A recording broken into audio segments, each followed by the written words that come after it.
Hi friends, welcome to Swastika kitchen and restaurant. ఈరోజు నేను శనగపప్పు టమాటా కర్రీ చేస్తున్నా. అదే ఆ ప్రాసెస్ ఏంటో ఒకసారి చూద్దాం. ఆయిల్ వేస్తున్నా. ఫస్ట్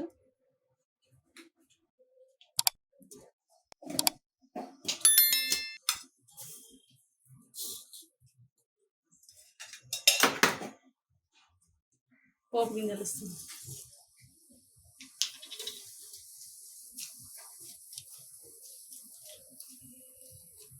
ఎండుమిర్చి,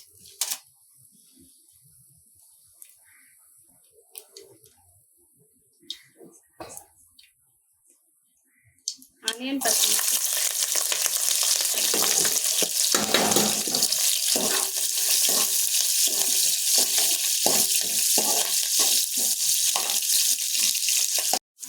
పచ్చిమిర్చి, ఆనియన్ మగ్గినాక అల్లం వేస్తున్నా.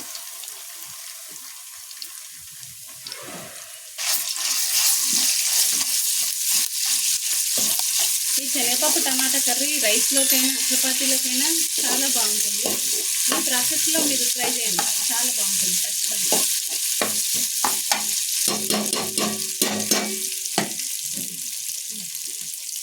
కరివేపాకు ఇస్తుంది.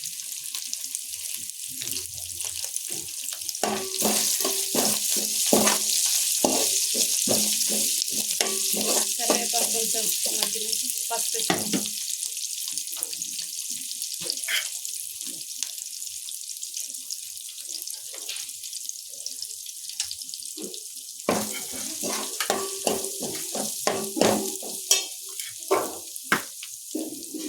తర్వాత టమాటా వేస్తుంది, కట్ చేసుకున్నటువంటి టమాటా.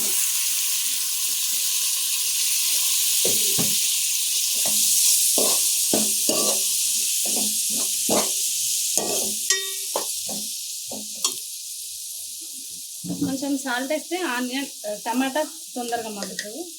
సాల్ట్ వేస్తుంది. ఇది మంచిగా ఫ్రై అయినాక పప్పు వేసుకున్నాం.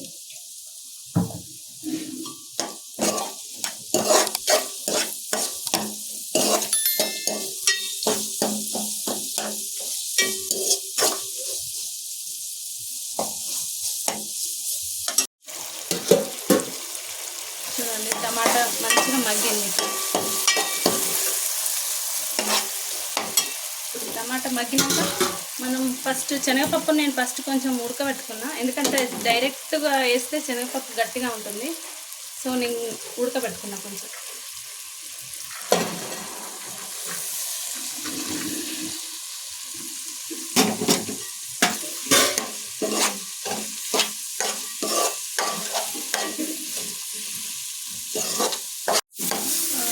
టమాటా మగ్గినాక పప్పు వేసుకున్నాం కదా, పప్పు కొంచెం ఫ్రై అయింది. ఫ్రై అయినాక మనం కారం వేసుకున్నాం.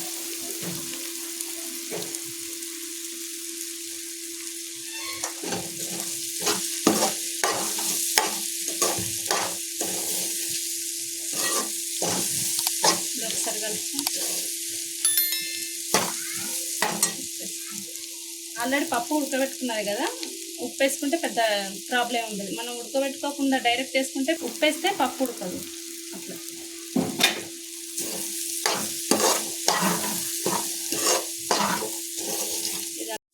ఇప్పుడు వాటర్ పోస్తున్నా. ఈ వాటర్ ఏంటంటే నేను పప్పు ఉడకబెట్టుకోగా తీసిన వాటరు. ఈ వాటర్ వేసుకోవడం వల్ల పప్పు టేస్ట్ బాగుంటుంది.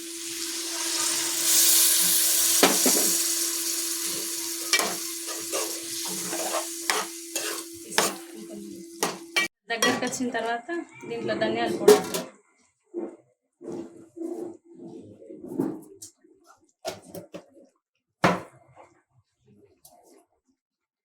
కొంచెం జీలకర్ర మెంతుల పొడి, కొత్తిమీర. అంతే, మన టేస్టీ శనగపప్పు టమాటా కర్రీ రెడీ.